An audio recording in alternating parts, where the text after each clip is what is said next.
స్వామి అయ్యప్ప రోజు 4 గంటలకు లేచి టెంపుల్కి వెళ్ళేవాడిని. ఈరోజు లేవడం కొంచెం లేట్ కావడం వల్ల టెంపుల్కి వెళ్ళేసరికి 5 అయింది. నేను వెళ్ళేసరికి ఈరోజు స్వాములు చాలామంది టెంపుల్కి వచ్చి వారి పూజా కార్యక్రమాలు చేపడుతున్నారు. అలాగే ఈరోజు 26వ తారీఖు జ్యోతికి దగ్గర ఉండడం వల్ల చాలామంది స్వాములు మాల ధరించడానికి వచ్చారు. సో ఈరోజు గుడి నిండా ఎక్కువ కొత్తగా మాల ధరించడానికి వచ్చిన స్వాములే చాలామంది ఉన్నారు. సో ఎవరి పూజలు వాళ్ళు చేసుకుంటూ ఎవరి శరణఘోష వాళ్ళు చెప్పుకుంటూ కొంతమంది స్వాములు విరుముడికి కూడా వచ్చారు. ఇలా ఎవరి పూజా కార్యక్రమంలో వాళ్ళు చాలా బిజీగా వాళ్ళ పూజ కంప్లీట్ చేసుకున్నారు. ఓం శ్రీ స్వామియే శరణమయ్యప్ప. కన్నె సాములొచ్చారు, కత్తి సాములొచ్చారు,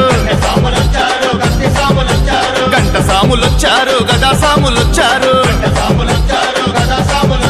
కన్నె సాములొచ్చారు, కత్తి సాములొచ్చారు, గంట సాములొచ్చారు, గదా సాములొచ్చారు. ఏడదాగి స్వామి ఏడదాగి అయ్యా ఏడ